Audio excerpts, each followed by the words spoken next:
ગાંધીનગરમાં ભારતની યજમાની હેઠળ બ્રિક્સની 4 દિવસીય બેઠક સભ્ય દેશોના ન્યાયમંત્રીઓએ વૈશ્વિક ન્યાય વ્યવસ્થાના ભવિષ્ય ઉપર કર્યું મંથન. બેઠકમાં ડિજિટલ ઇનોવેશન અને વૈકલ્પિક વિવાદ સમાધાન તંત્ર વિકસાવવા ઉપર ભાર.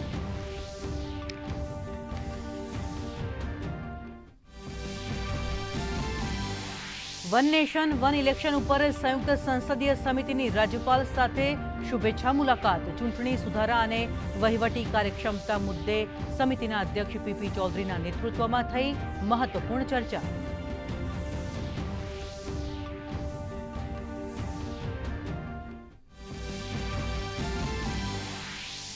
માત્ર 15 દિવસમાં ગુમ થયેલા 701 લોકોનું પરિવાર સાથે થયું પુનર્મિલન. ગુજરાત પોલીસનું ઓપરેશન મિલાપ સફળ. 2007થી ગુમ થયેલા લોકોને શોધવા રાજ્યવ્યાપી અભિયાન. પોલીસે કહ્યું, માનવ અને બાળ તસ્કરી, નવજાત બાળકોની વેચાણ પ્રવૃત્તિઓમાં સંડોવાયેલા ગુનાહિત નેટવર્કને તોડી પાડવાનો મક્કમ પ્રયાસ. પ્રધાનમંત્રી મોદીના 5 દેશોના સફળ પ્રવાસના કારણે અંદાજિત $5 મિલિયન રોકાણને મળી મંજૂરી. વાણિજ્ય મંત્રી પિયુષ ગોયલે આપી માહિતી. વિપક્ષ નેતા ઉપર કેન્દ્રીય મંત્રીએ કહ્યું, હારની હતાશામાં છે રાહુલ ગાંધી.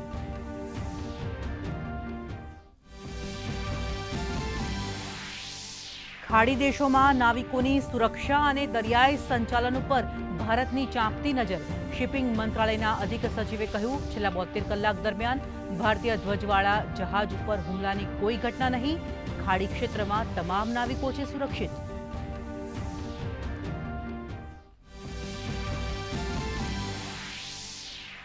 રાષ્ટ્રીય ડોપિંગ વિરોધી કાયદામાં કરાશે સંશોધન. રમતગમત મંત્રાલયે સપ્લાયર્સ અને માફિયાઓને 5 વર્ષની જેલ માટે આપ્યું સૂચન. પ્રતિબંધિત દવાઓ લખનાર ડોક્ટર્સની પણ હવે ખેર નહીં. રમતની ગરિમા જાળવી રાખવા સરકાર ઐતિહાસિક પગલા તરફ.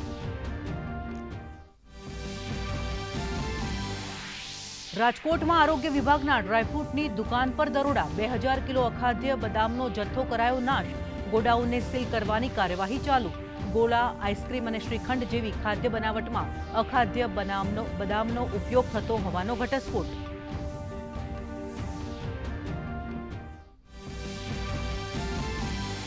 અમદાવાદમાં ટ્રાફિક નિયંત્રણ માટે મ્યુનિસિપલ કોર્પોરેશનનો હાઈટેક પ્લાન. એઆઈ ટેકનોલોજીની મદદથી ટ્રાફિક જામ ધરાવતા વિસ્તારો પર રખાશે સતત નજર. સમસ્યાના મૂળ કારણો શોધી અસરકારક મોડલ વિકસાવી કરાશે વ્યવસ્થાપન.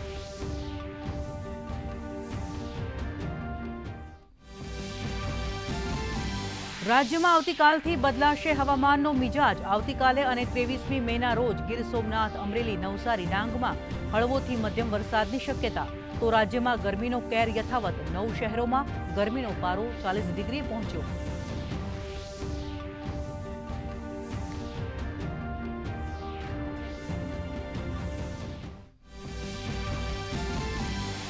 અને આઈપીએલમાં આજે અમદાવાદના નરેન્દ્ર મોદી સ્ટેડિયમ ખાતે ગુજરાત ટાઇટન્સ અને ચેન્નઈ સુપર કિંગ્સ વચ્ચે ટક્કર.